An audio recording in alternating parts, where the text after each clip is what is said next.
dituduh itu iya Amerika ya waktu itu, karena memang waktu itu ada tentara Amerika.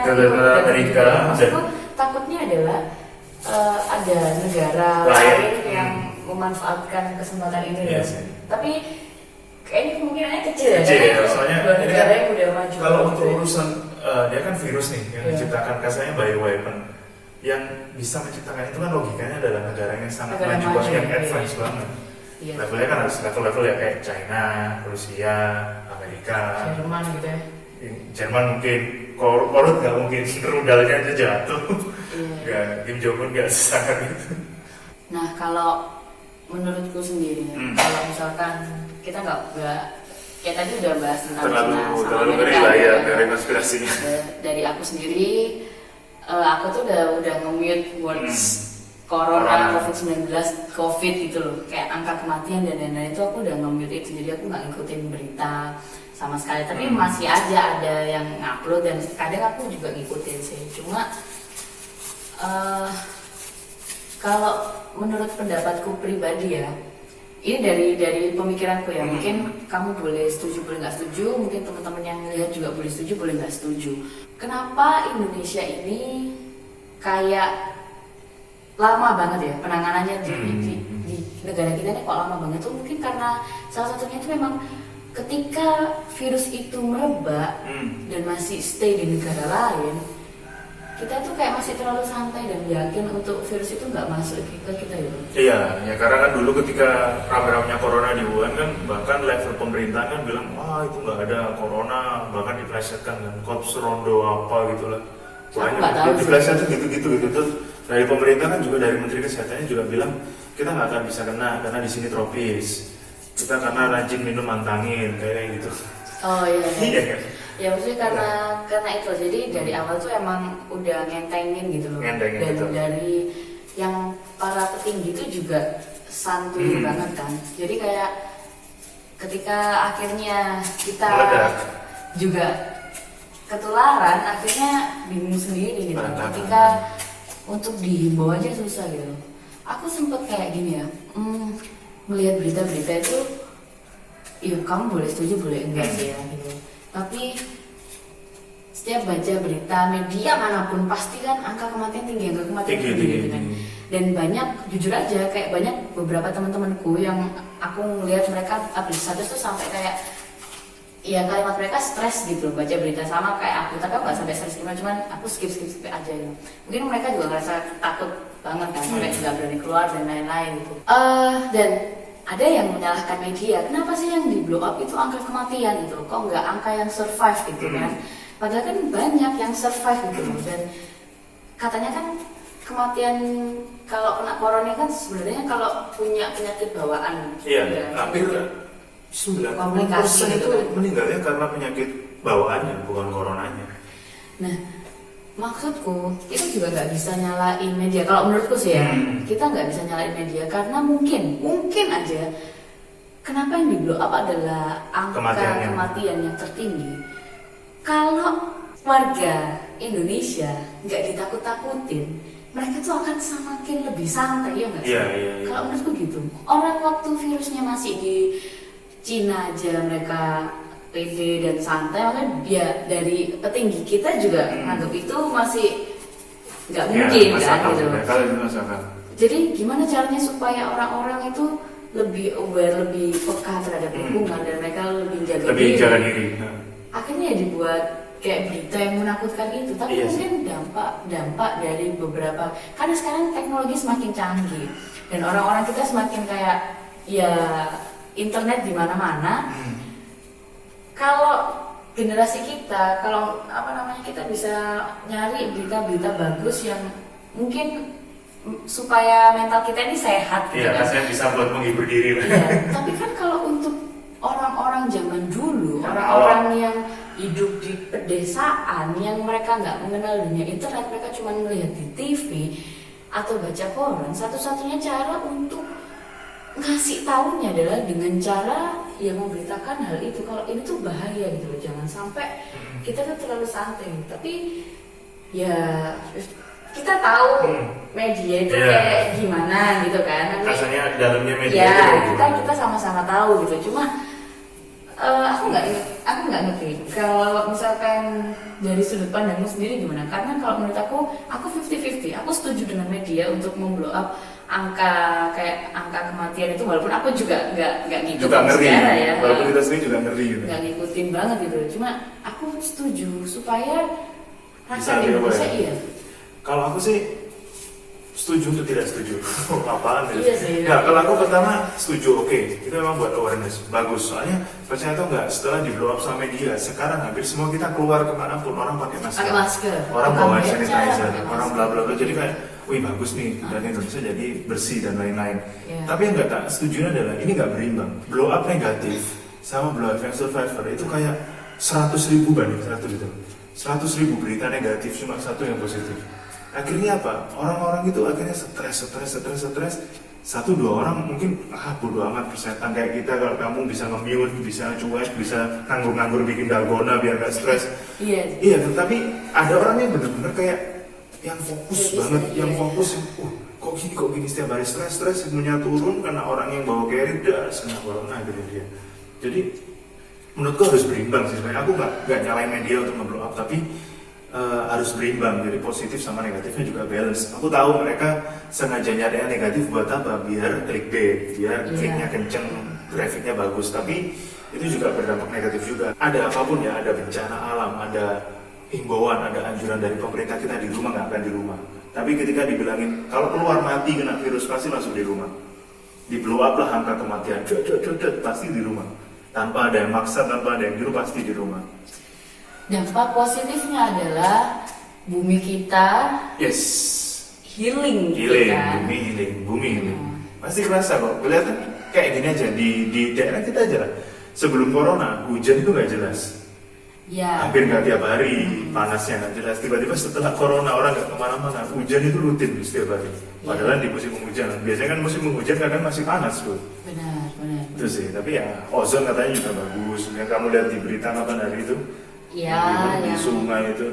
Di Venice itu air sungainya yang biasanya kalau ada turis dia naik kapal-kapal itu airnya kotor airnya itu benar-benar bening. Kalau aku ambil positifnya di situ, jadi kayak mungkin ini adalah waktunya bumi untuk istirahat sebentar lah. Karena sudah terlalu sering bekerja, terlalu sering kita hancurkan. Jadi kayak berhentilah gitu loh, sesaat aja. Tapi ya bagus juga gitu. Tapi yang bagus adalah karena corona ini kita jadi aware untuk jaga kebersihan dan kesehatan sih. Orang jadi rutin cuci tangan, jadi rutin bersihin rumah. Dan kalau ngerasa flu itu pakai masker karena biasanya itu kalau orang bersin, pilek, batuk di musim penghujan itu gak peduli mau pakai masker apa enggak, tapi sekarang tuh orang lebih aware gitu. Tapi itu juga menjadi beban pikiran dulu. Kenapa orang Indonesia dulu kuat? Karena kita sering sakit. Karena kita kadang-kadang hidup gak bersih. Jadi kayak kamu ketularan flu, aku ketularan flu. Ketika ada flu lagi, kita agak kebal gitu. Tapi nggak tahu itu secara medisnya. Tapi ada satu yang benar loh. Aku dulu pernah baca artikel. Kita kan sekarang banyak orang karena takut corona pakai hand sanitizer nih.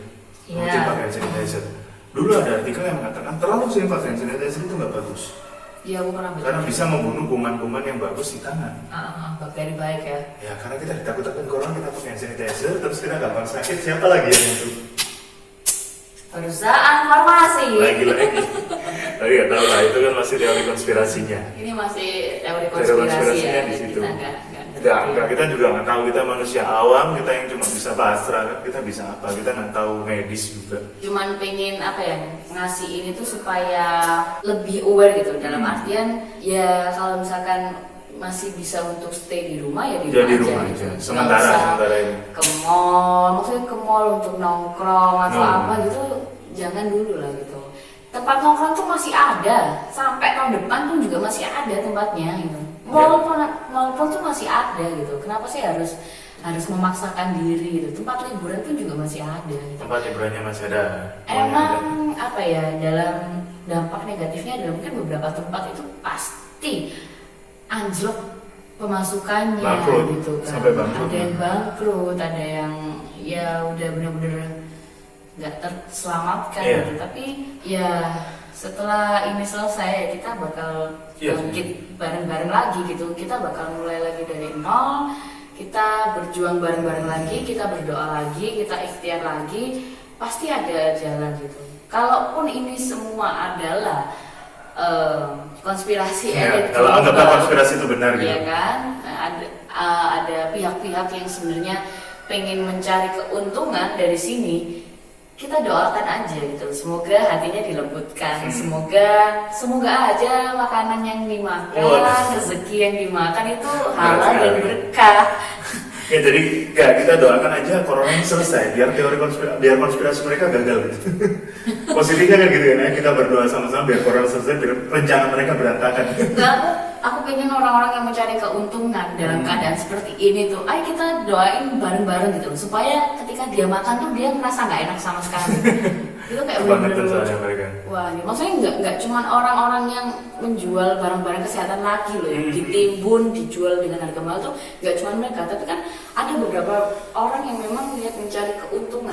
Maksudnya kalau orang yang menimbun masker terus dijual lagi, oportunis itu kan, lebih karena mencari untuk sesaat aja. Oke, anggaplah itu kayak orang-orang kayak kita ya, orang-orang kecil, tapi pasti ada kan orang-orang yang memang punya jabatan tinggi dan mereka sengaja nyari untung. Itu maksudnya. Ayo kita doain bareng-bareng supaya makanan yang mereka makan dari duit mereka itu mereka nggak nyaman.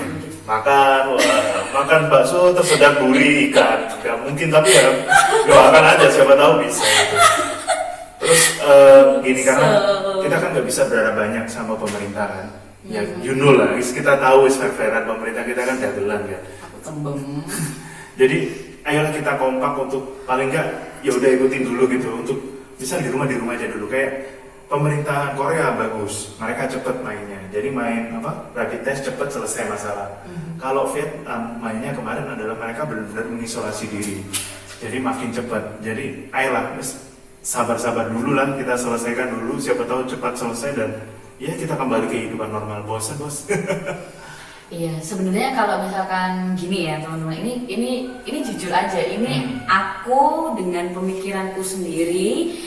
Kalau mau dibilang fake juga terserah sih ya. Cuman gini, setiap kali kita udah di rumah, aku nggak ngerti kamu itu udah di rumah itu sejak kapan. Kalau kita berdua, kita di rumah sejak tanggal 10 Maret. Jadi sekarang ini kita udah 1 bulan lebih.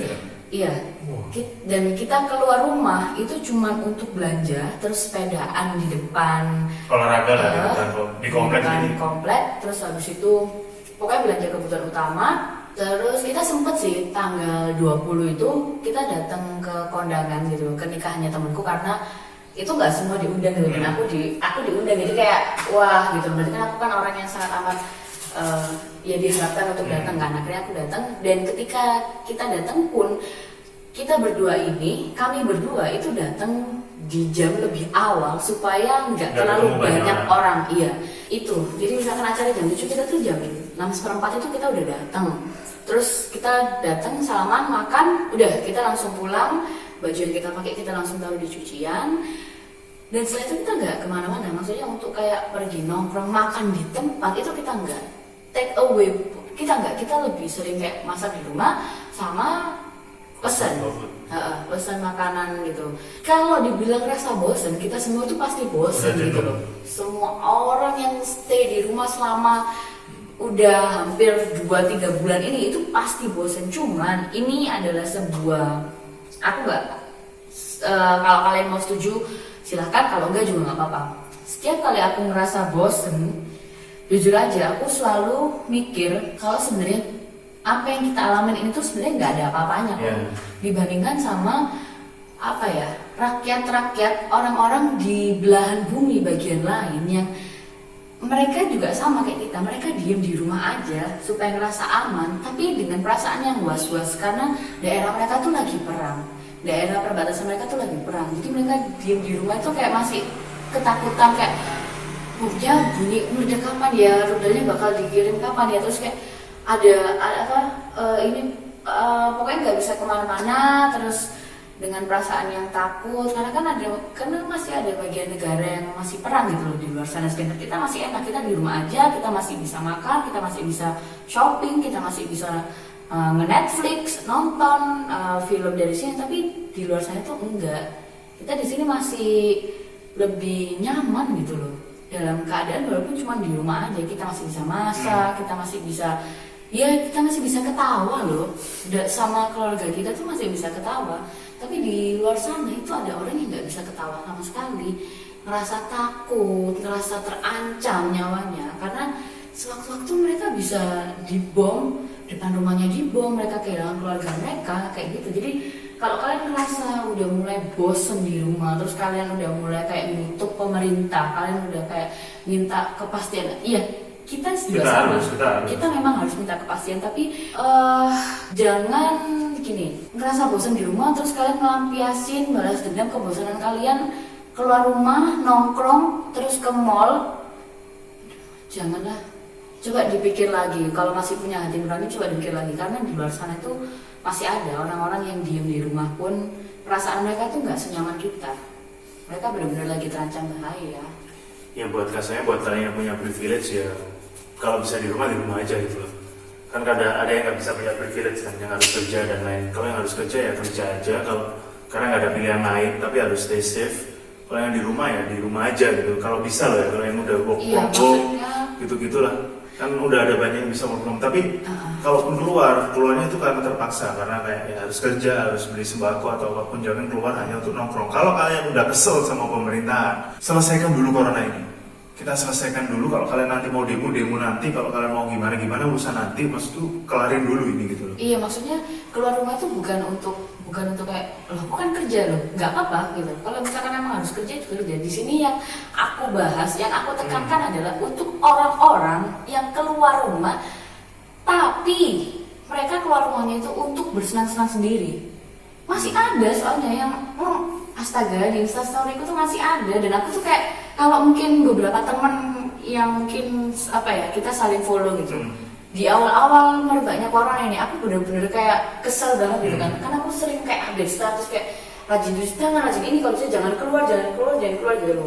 Itu sampai pada akhirnya aku kayak ngerasa capek gitu, kayak aduh aku nggak bisa ngasih tahu semua orang gitu, aku nggak bisa ngatur orang lain gitu. Iya, jadi kayak emang nggak bisa diatur aja.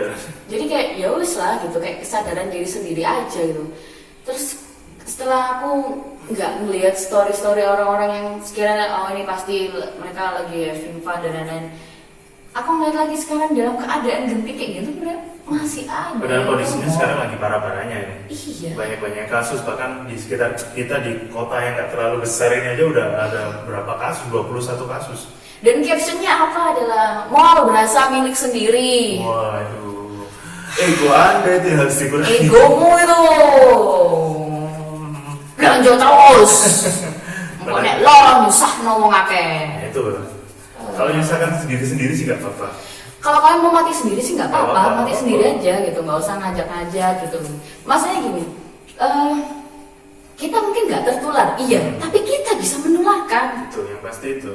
Yang bahaya kan nularinnya gitu. Kalau nularin ke, makanya dia egois nih. Kalau dia nularin ke kerabatnya sendiri bodo amat gitu. Kalau kamu nularin ke orang yang stranger yang nggak tahu apa-apa, yang niatnya hidup untuk mencari nafkah, tiba-tiba kamu tularin dia kenapa-kenapa meninggal, keluarganya gimana gitu. Malaikat Rabbil Alamin bingung melihat kelakuan kamu itu kayak gitu itu ya. Ini tuh buat kamu ya yang masih ke mall ya, terus update status mall berasa milik sendiri sambil bawa tas belanjaan. Udah gila. Gregetan aku, unfollow aja. Belum lagi yang masih sempat liburan nongkrong di kafe, udah gila ada semua.